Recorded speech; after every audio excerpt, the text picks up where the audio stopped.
Bienvenue à toi dans l'émission Micro Canap. Avant de te laisser regarder l'émission d'aujourd'hui, je rappelle que le podcast est aussi disponible en version audio sur Apple Podcasts, Spotify, Deezer et d'autres plateformes de streaming. Alors si tu aimes bien les sujets que j'aborde et si tu souhaites soutenir le projet Micro Canap, n'hésite pas à t'abonner à la chaîne YouTube et à partager les profils Spotify, Deezer ou Apple Podcasts. Pour nous trouver, il te suffit d'écrire Micro Canap dans la barre de recherche de la plateforme que tu utilises. Et sinon, je te mets les liens en description. Et si tu fais déjà partie des abonnés, je te remercie, ce soutien nous fait vraiment plaisir. Hey! Hey! Micro Canap! Ah, c'était mieux avant. Nous sommes nombreux et nombreuses à le dire ou à l'entendre. Est-ce une pensée commune à toutes et tous et sans fondement? Est-ce une illusion? Est-ce par nostalgie du passé et par peur de l'avenir? Michel Serres, philosophe français, en a écrit un livre intitulé « C'était mieux avant », publié en 2017, et le psychologue français Serge Sicotti est souvent interviewé à ce sujet. Pour ma part, j'ai envie d'évoquer tout ça sous forme de témoignage, et pour ça, j'ai fait appel à Serge, né en 1951 dans la Vienne, en Nouvelle-Aquitaine. Bonjour Serge, comment allez-vous? Bonjour Chloé, je vais très bien. Est-ce qu'on peut se tutoyer? Sans problème. On a presque 45 ans d'écart. Oh, c'est pas possible. Ça fait une sacrée différence. Et en 40 ans, 45 ans, il s'en passe des choses. Et au travers de votre témoignage, j'aimerais comprendre comment notre société a évolué, même si, bien évidemment, votre témoignage ne peut être que le reflet de votre réalité et de votre histoire, bien sûr. Oui, tout à fait. Alors ensemble, nous allons aborder 4 points qui sont l'école, le travail, la solidarité et brièvement la violence.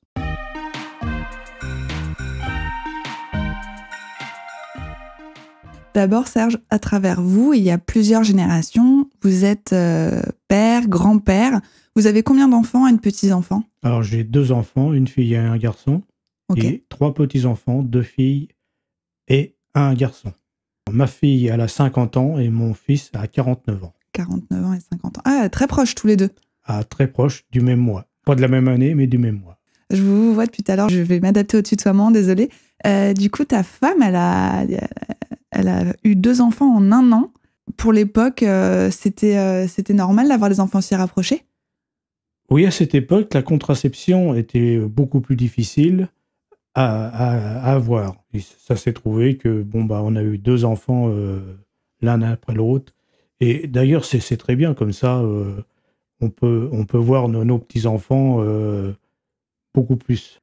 Comment ça, disons que toi, on les a eus plus tôt, ce qui permettait d'avoir une longue vie avec eux. Voilà. D'être grand-père plus tôt. Voilà. Ok. Parce qu'à quel âge tu les as eus, tes enfants? Moi, j'avais 21 ans et Annie, elle avait 19 ans. 19 ans et 21 ans. Ah oui, c'est jeune. Quelles études ont fait vos enfants et que font-ils maintenant?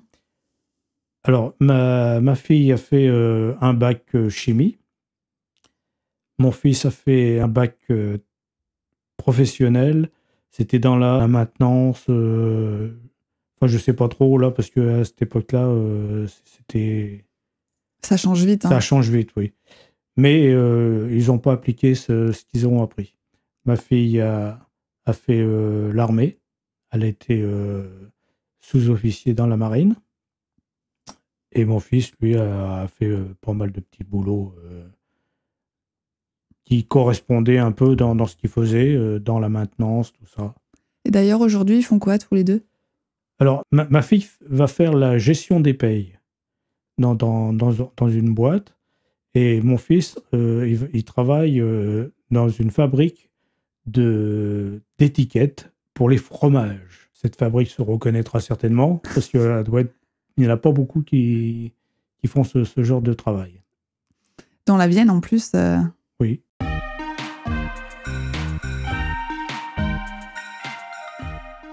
Je voulais d'abord, avant de parler de ce que vous avez fait, et j'arrête pas de te vous voyer. Je sais pas, j'arrive pas à te tutoyer. Et toi alors, avant de parler de ce que tu as fait comme métier, parce que maintenant tu es retraité, je voulais d'abord évoquer ton parcours à l'école. Jusqu'à quel âge t'es allé à l'école? J'ai été jusqu'au certificat d'études qui était à 14 ans.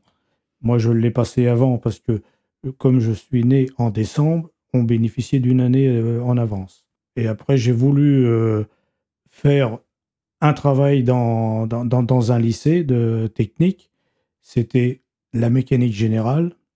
Je me suis un petit peu trompé. Pourquoi? Disons que moi, la mécanique générale, j'avais pensé tout de suite, c'était mécanique auto. Et je me suis retrouvé à faire de l'usinage de pièces. Mais j'ai apprécié et j'ai quand même profité de cette connaissance. Quand tu dis travail, t'es allé étudier ça dans un lycée C'est un lycée professionnel. Ok. Oui. Et le certificat d'études, ça correspond au brevet maintenant? À peu près, 14 ans?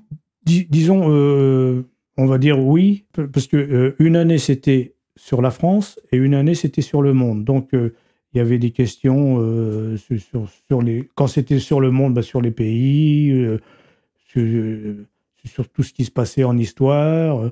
Et quand c'était la France, c'était quand même beaucoup plus facile parce que comme on est en France, on était plus au courant de ce qui s'était passé avant à l'étranger. Et toi, t'es tombé sur le monde? Moi, je suis tombé sur le monde, oui. Et t'avais d'autres matières pour certificat d'études à passer ou pas? Ah oui, il y avait la dictée, la rédaction avec questions et... Écriture de texte, peut-être? Oui, écriture de texte. Il y avait les mathématiques, il y avait le sport, il y avait du chant. Il y avait du chant? Du chant. Ok. Nous, cette année-là, on est tombé sur la récitation et le chant. Et comme chose qui est arrivée, c'était un jour de pluie. Et on avait un cahier où qu'on avait mis toutes nos récitations ou nos chansons dessus. Et justement, avant de rentrer dans la classe, je regardais et une goutte d'eau est tombée sur une page. Paf! Ah, je dis, c'est pas possible. Ça a effacé. Non, mais on écrit, faut les bien écrire. Je dis, ça y est, je vais être pénalisé. Ah, parce qu'elle regardait les cahiers aussi? Ah oui, parce qu'il faut les donner notre cahier. Et alors, je lisais, je dis, si on voit quand même. Et je suis bien sûr, elle a dû voir cette tâche, elle a dit, hop, celle-là. Et je la savais par cœur. Ah. Donc, c'est bien passé. Et la chanson, c'est bien passé aussi. C'était quoi comme chanson? C'était Le chant des partisans. Tu t'en souviens encore? Non.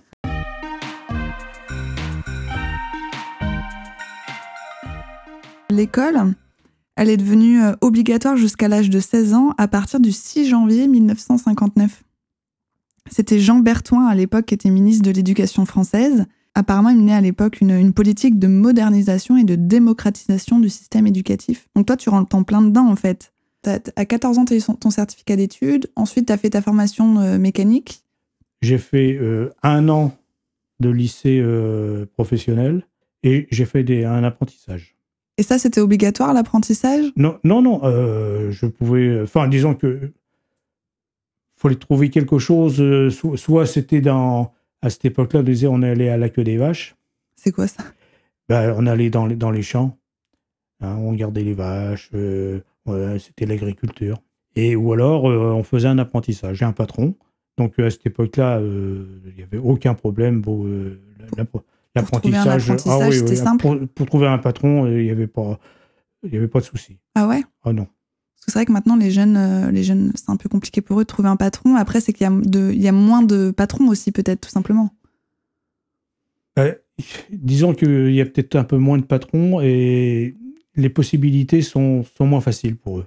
On te demandait pas forcément de qualification, on comprenait que tu étais que tu apprenais le métier, donc tu pouvais plus facilement accéder à des stages aussi, peut-être? À des apprentissages, pardon. Pour être apprenti, on essayait de trouver un patron. Et puis le métier qu'on voulait apprendre. Et le patron, on avait, je crois, c'était 1 mois ou 2 mois de formation. Si ça allait, on signait un contrat de 3 ans, on passait le CAP et on devenait ouvrier. Soit le patron nous gardait, soit on cherchait un autre patron dans la même catégorie de travail. Ok, c'est plus clair. On changeait de travail, comme moi j'ai fait pas mal de fois.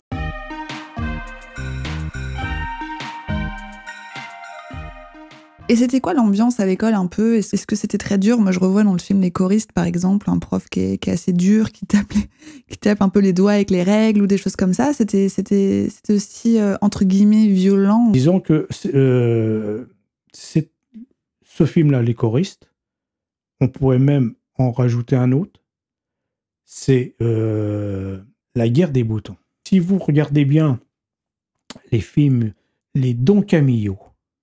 Les Don Camillo. Les Don Camillo. C'est une série de films, je crois. Voilà, il y en a 4 ou 5.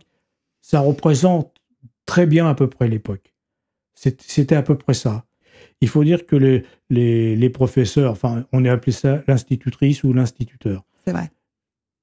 Ils étaient un peu, des fois, on nous faisait mettre, vous savez, les doigts comme ça, avec la règle. Et si on était vraiment bien dissipé, certains mettaient une règle par terre et on se mettait à genoux dessus. Ah, la règle, donc pas posée à plat sur la tranche? Même à plat. Hein, alors une règle carrée, lorsqu'on a les genoux, ça fait pas du bien. Mais on est obligé de respecter. Alors que je trouve que maintenant...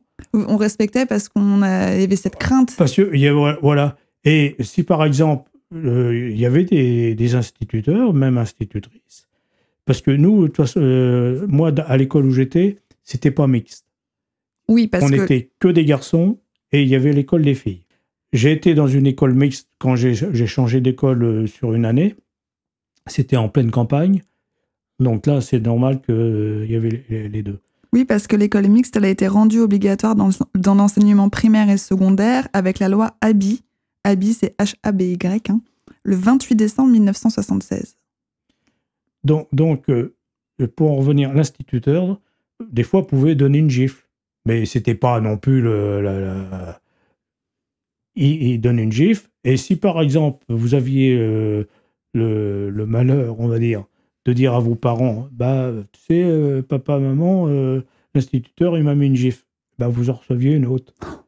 Ça voulait dire que tu l'as mérité. Là, on faisait attention à ça. Et ça se passait très bien. Ça se passait très bien. Oui, tu étais traumatisé ou pas par tout ça? Non. Parce que on était quand même 35 en classe. Hein, et ça se passait bien. Ça se passait bien. Non. On avait peur un peu de l'instituteur. Bon. Mais quelque part, il nous apprenait. Il nous apprenait vraiment l'école de la vie aussi. C'est cette époque, je ne la regrette pas.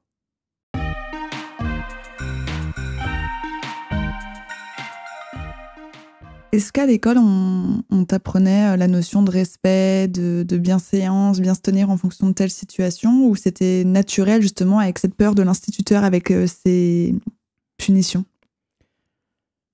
Bon, on peut toujours dire qu'on pouvait avoir peur des punitions, mais l'école nous enseignait déjà, on avait la morale le matin.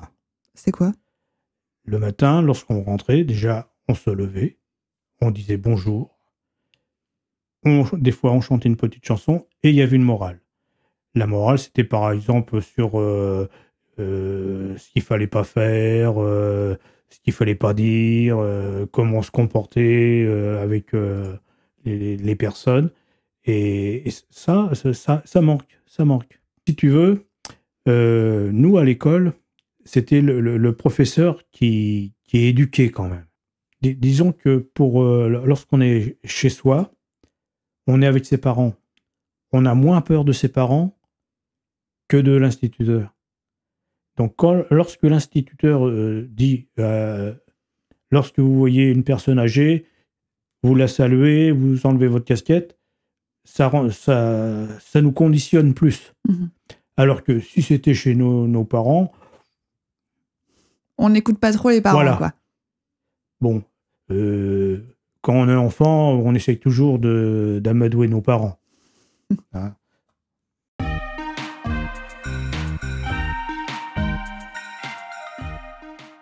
On va partir sur le travail maintenant. J'avais une question concernant ton métier. Donc, pour quel métier tu te destinais? Est-ce qu'il y avait un métier que tu voulais absolument faire quand tu étais jeune? Non. Je voulais travailler.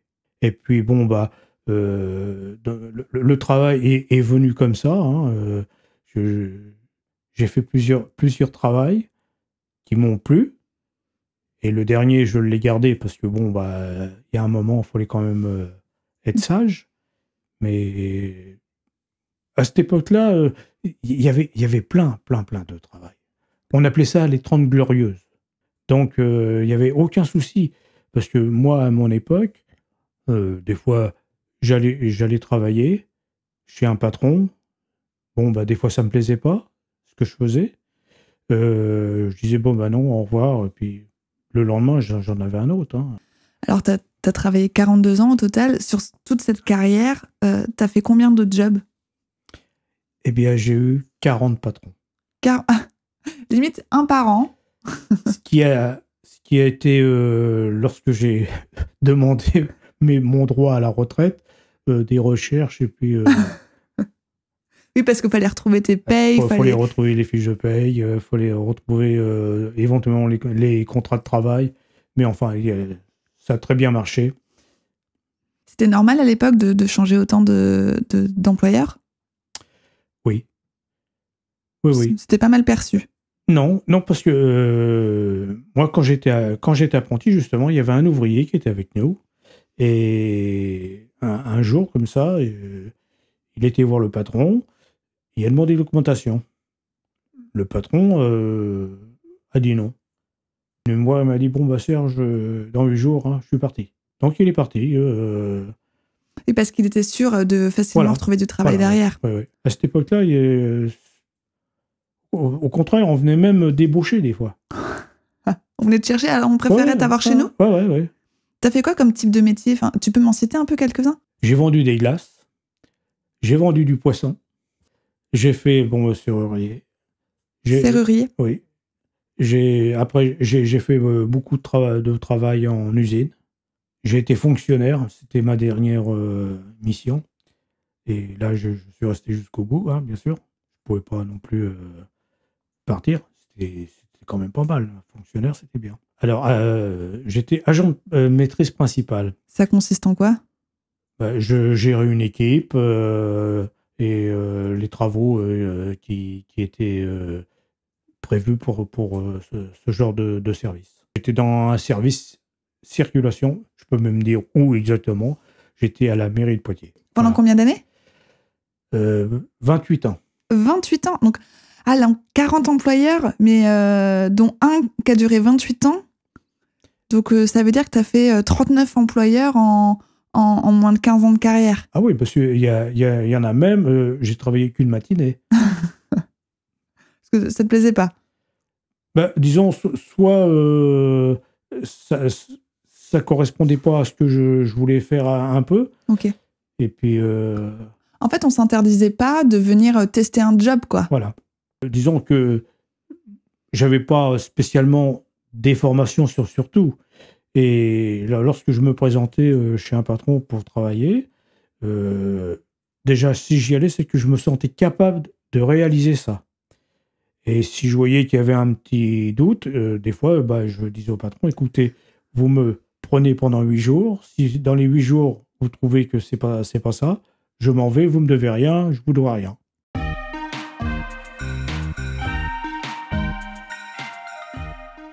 On te demandait pas forcément de qualification alors pour réaliser tous ces jobs? Au départ, non. Maintenant, on demande. Ah, on demande même parce que, pour vendre des sandwichs ou quoi. Oui, c'est... Enfin, je trouve ça un peu idiot, mais... On demande trop de choses.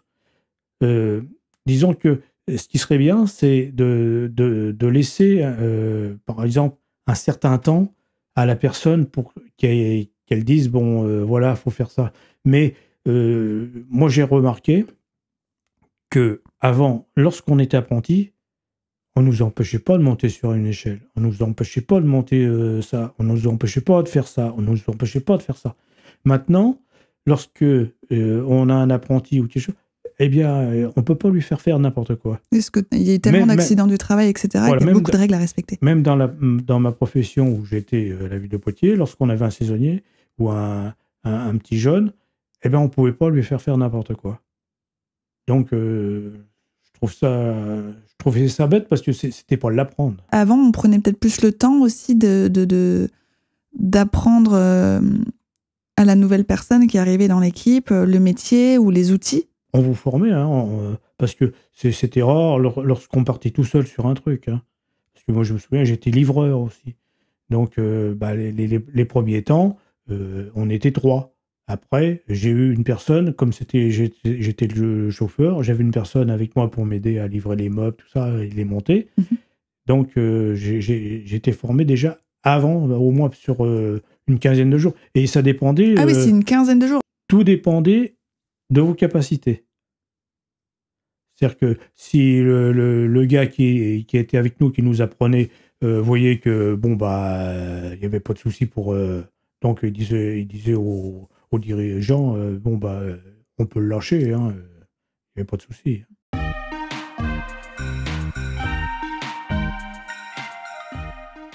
T'es témoin de la recherche de travail de tes enfants, de leur volonté de travailler et d'accepter des postes, parfois même à 1h30 de route de chez eux. Ils acceptent aussi des horaires de nuit, ils trouvent majoritairement des CDD, ils ne sont pas forcément transformés en CDI ensuite. Qu'est-ce que tu as ressenti quand le président de la République il a dit « Je traverse la rue et je vous trouve du travail ». Ça, c'était le 15 septembre 2018, lors des Journées européennes du patrimoine. Eh bien, il a bien de la chance s'il traverse la rue et qu'il trouve du travail. Disons que Monsieur le Président, il est connu, donc il n'y a pas de souci. Mais je pense que certains, oui, en traversant la rue, ils vont trouver du travail. Mais d'autres, non. Parce que on oublie un peu les choses. Avant, tout le monde était pas calé en études, tout ça. Donc, il y avait... Allez, on va revenir sur l'école, si je peux. Oui, oui. À l'école, chez nous, il y avait des classes où les enfants qui avaient des difficultés à apprendre étaient dans une classe spéciale. Donc, ils reprenaient dès le début, et on cherchait à les motiver un peu plus.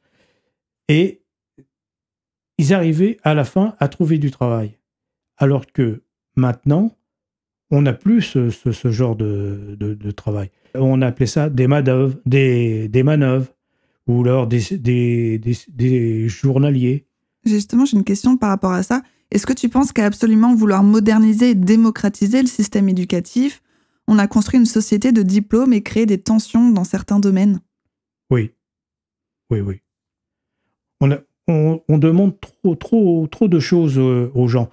C'est pas parce qu'on est diplômé qu'on est bon en travail. T'as un exemple concret? On va demander des qualifications. On va demander une lettre de motivation. Déjà, moi, une chose que j'ai toujours... que j'ai pas aimé, la DRH. Donc, Direction des ressources humaines. Avant, c'était le service du personnel. C'était plus familial, plus social. À chaque fois, moi, qu'il y avait la direction des ressources humaines, je disais, je ne suis pas une marchandise. Ça a déshumanisé pour toi? Parce que direction des ressources humaines, c'est-à-dire que pour moi, j'étais une ressource pour eux. Alors que non, je ne suis pas une ressource. Lorsque je voulais, par exemple, travailler, faire ça, eh bien, je disais, oui, je me battais justement pour avoir ce travail. Moi, j'avais des amis qui n'étaient pas forts en études et qui ont trouvé des bons travails à la banque. Ils se sont épanouis. Moi, on m'a refusé des jobs parce que j'étais trop qualifiée. Oui, ma fille aussi. Ça n'a pas de sens. Non, parce qu'il faut les payer plus cher. C'est ça surtout. Si on rémunérait les travaux à juste valeur, je pense qu'il y aurait du travail un peu pour tout le monde. Seulement, on va embaucher quelqu'un pour 24 heures, pour 30 heures, ça c'est... Essayer de vivre avec un salaire de 30 heures.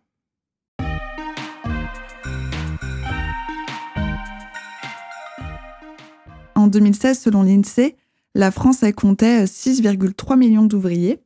un chiffre qui est en net recul en fait par rapport aux années 70, car dans les années 70, les ouvriers, c'était 40% des emplois en France, alors que maintenant c'est 20%, c'est moitié moins. Et ce sont avant tout des postes non qualifiés du secteur industriel qui ont disparu. En moins de 15 ans, l'industrie elle a perdu près de 1,4 million d'emplois. Mais à côté, il y a un nouveau secteur, un 4e secteur d'activité qui a vu le jour, donc le secteur quaternaire. Il est essentiellement issu du secteur tertiaire. On retrouve des activités de services en lien avec l'informatique, l'innovation, le numérique et la communication. Tu as été témoin de l'évolution du monde du travail. Est-ce qu'on peut dire qu'on est passé d'un siècle où chacun était son propre chef, beaucoup de monde était commerçant, à un monde où on est centré autour du secteur tertiaire et quaternaire? Oui. On a oublié de conserver ces anciens métiers qu'il y avait avant. Tout le monde ne peut pas être chef, tout le monde ne peut pas être directeur, tout le monde ne peut pas être ingénieur. Mais un ingénieur, s'il n'a pas de la main-d'œuvre, il n'a rien. C'est comme ça qu'on se retrouve à avoir plus d'1 million d'emplois qui ont disparu. Et tous ces petits métiers-là qu'il y avait avant, mais même s'ils sont repris maintenant, ils ne sont pas payés, c'est pas payé. Donc il y a beaucoup moins de monde qu'avant, en fait, qui se retrouve à être ouvrier ou menuisier, artisan, etc. Pour autant, c'est compliqué de trouver du job, même du travail, pour ces métiers-là. Oui. Disons que maintenant, on essaye de comprendre un peu que si on veut, par exemple, des personnes pour être couvreur ou menuisier ou maçon, si on ne les paye pas, on ne trouve pas. On va trouver d'autres personnes qu'on va beaucoup moins payer. C'est ce qu'on appelle l'esclavagisme moderne. Voilà. Je pense qu'on aurait dû conserver certains travaux, comme par exemple balayeur d'usine, ramasser des tickets ou dans les commerces, magasinier. À notre époque, il y avait des marchands ambulants. Il y avait le marchand de légumes, il y avait le marchand de chaussures, il y avait le marchand de vêtements. Il y avait même des marchands de peau de lapin. Vous vous rendez compte? Ils passaient comme ça. Peau, lapin, peau. Et à cette époque-là, on avait beaucoup de parents ou grands-parents qui avaient des lapins, qui avaient des jardins. Eh ben, ils vendaient leur peau de lapin ou alors les plumes. Et tout ça, ça faisait quand même du travail qu'on ne retrouve plus maintenant.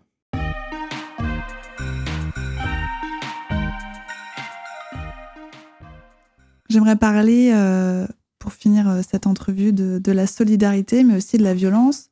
J'ai juste une question sur la violence, c'est notamment liée à la violence verbale et physique. Est-ce qu'on est plus violent et victime de violence qu'avant, selon toi, ou est-ce qu'on est juste, en fait, confronté à ça plus facilement avec l'immédiateté, les réseaux sociaux, Internet?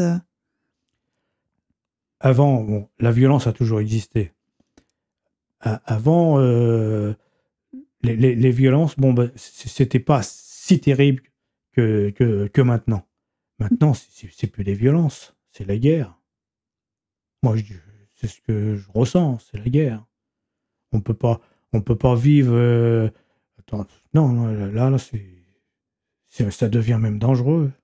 Ça devient dangereux. Tu penses à quoi quand tu dis ça?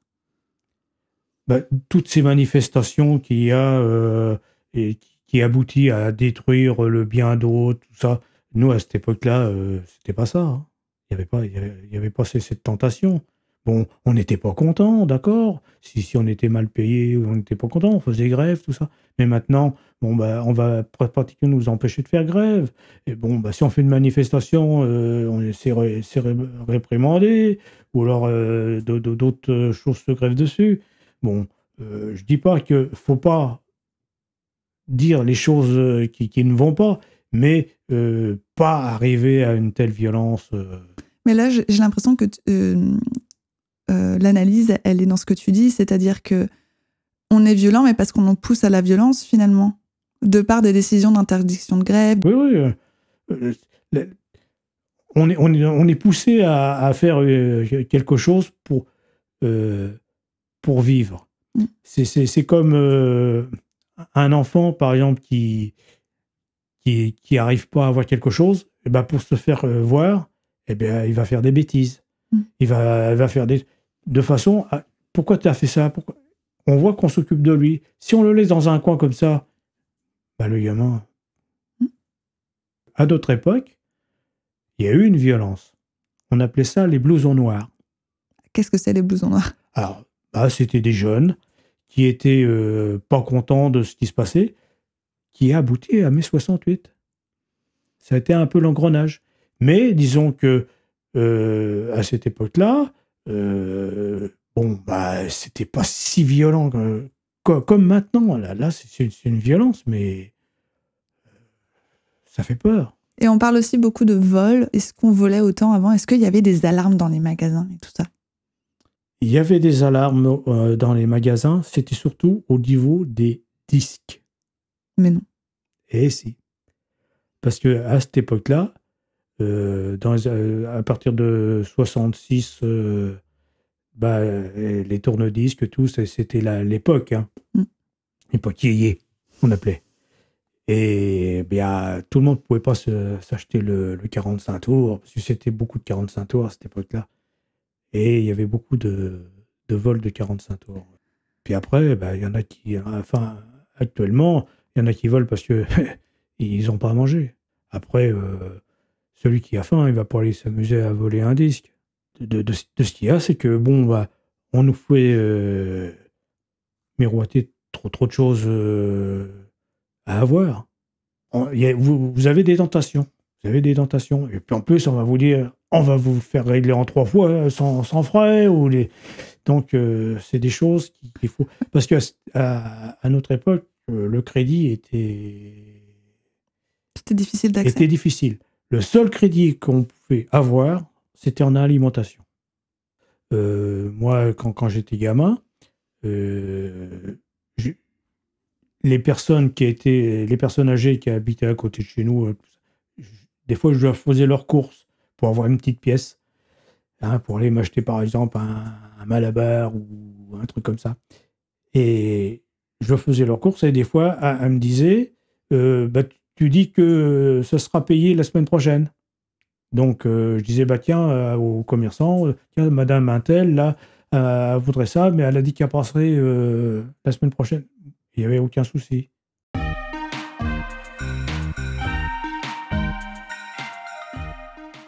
Tu parles un peu de solidarité, là. Ça tombe bien, je voulais qu'on finisse là-dessus. À l'école, on t'a appris un peu à être solidaire et à créer une communauté. Tu avais plein d'événements. On poussait les élèves à aller faire des récoltes de dons, etc. Voilà. Par exemple, à l'école, lorsqu'il y avait la tuberculose, eh bien, on nous donnait des carnets de timbres à les vendre chez les gens. Lorsque c'était pour une autre cause aussi. On faisait aussi, à la fin de l'année, on récoltait le tilleul qu'on avait dans les arbres de l'école, on les mettait en sachet et on vendait ces paquets-là pour pouvoir se racheter, que l'école puisse se racheter des cahiers ou des trucs comme ça, parce que les fournitures étaient pratiquement gratuites. C'était fourni. D'accord. Grande différence alors que maintenant, on achète tout. Même entre nous, on était solidaires. C'est-à-dire lorsque il y avait une cause, par exemple un décès d'un parent, eh bien, le maître d'école disait, est-ce que vous pouvez demander à vos parents de vous donner une petite pièce pour qu'on puisse acheter une fleur pour... et ça se faisait beaucoup. C'était normal. Et c'était normal. Et on participait à ça. J'avais un copain, on jouait souvent ensemble, et un jour, je vais le voir, puis je dis, bah, elle n'est pas là. Il dit, non, elle est partie accoucher. Ah, ben je dis, puis t'es pas... Ah, ben ils sont partis aussi. Ah, ben je dis, attends, je dis, faut pas... Je dis, bah, on va faire la vaisselle, on va commencer à faire un peu à manger et tout. On faisait comme ça. Et quand ils sont revenus, bon, bah, ils étaient contents. On avait fait la vaisselle, on avait nettoyé par terre, on avait fait un petit peu de salade, puis ils étaient contents. C'est vraiment une histoire de proximité aussi et d'entraide. Disons qu'on sortait aussi de la guerre. Je suis dans 51, bon, la guerre s'est arrêtée en 45, et il y avait beaucoup de choses comme ça. De toute façon, il y avait de la solidarité. Aujourd'hui, ça semble plus compliqué d'être solidaire, oui, mais pourquoi ? Oui. On se désintéresse des autres. Pour se protéger, tu penses? Avec toute cette violence, justement, dont on parlait tout à l'heure? Je pense aussi, oui. Franchement, je trouve que ça montre un peu... Enfin, pour moi, ça prouve qu'il y a un réel mal-être dans la société. Si on en arrive à devoir se couper des autres, entre guillemets, pour avoir que du positif, enfin, garder un minimum de positif dans sa vie, c'est triste. Oui. Je suis d'accord. Comment l'exprimer, tout ça, c'est pas facile. C'est pas facile. Faut vivre tout ça. Celui qui voit pas, c'est que bon, bah, il est aveugle. Avant, c'était familial. Dans une entreprise, c'était familial. Bon, vous aviez le patron, si vous avez fait un truc un peu mal, bah, je vais être un grossier et vous avez fait une petite engueulade. Mais s'il y avait un casse-croûte à manger ou un truc comme ça, il n'y avait aucun souci. Hein, vous veniez, il y avait un casse-croûte. Ou si, par exemple, il y avait une naissance chez vous, bah, le patron, il vous donnait un petit cadeau, une petite pièce. Mais maintenant, non, il n'y a plus ces choses-là. Hein, on en est même arrivé. Moi, j'ai vu ça. Les jours d'anniversaire, par exemple, lorsque c'était votre anniversaire, eh ben, c'était vous qui étiez obligé de payer quelque chose aux autres. Mmh. Vous fêtiez votre anniversaire. On ne fêtait pas votre anniversaire, vous fêtiez votre anniversaire. Ouais. Et ça, ça a enlevé la solidarité. Ça, il n'y a plus ce lien familial dans les entreprises. Puis, disons que on essaye de vous... comment dire, de vous te désintéresser des autres, toi. Si par exemple, toi, à un va dire, bah tiens, on est content de toi, on va peut-être te content, on va peut-être te mettre là. Puis l'autre, qui était avant l'autre, bah ouais, mais toi, t'as pas fait ça, hein, toi, on essaie de confronter les personnes entre elles au travail ou dans la vie. On divise. On divise. D'ailleurs, il y a la chose qu'on dit, diviser, c'est régner. Diviser pour mieux régner. Pour mieux régner. Oh, pardon. Je te remercie, Serge, d'avoir pris le temps de venir témoigner de ton vécu. Et surtout, ça me tenait à cœur de te laisser le mot de la fin, puisque c'est ton témoignage. Qu'est-ce que tu as à dire pour conclure l'émission d'aujourd'hui? Eh bien, pour conclure, déjà, merci Chloé de m'avoir invité à cette interview. Disons que les temps modernes, c'est bien, mais n'oubliez jamais ce qui s'est créé dans le passé.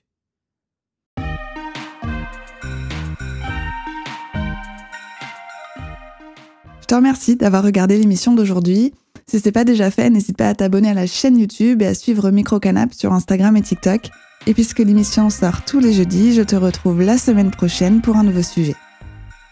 Microcanap!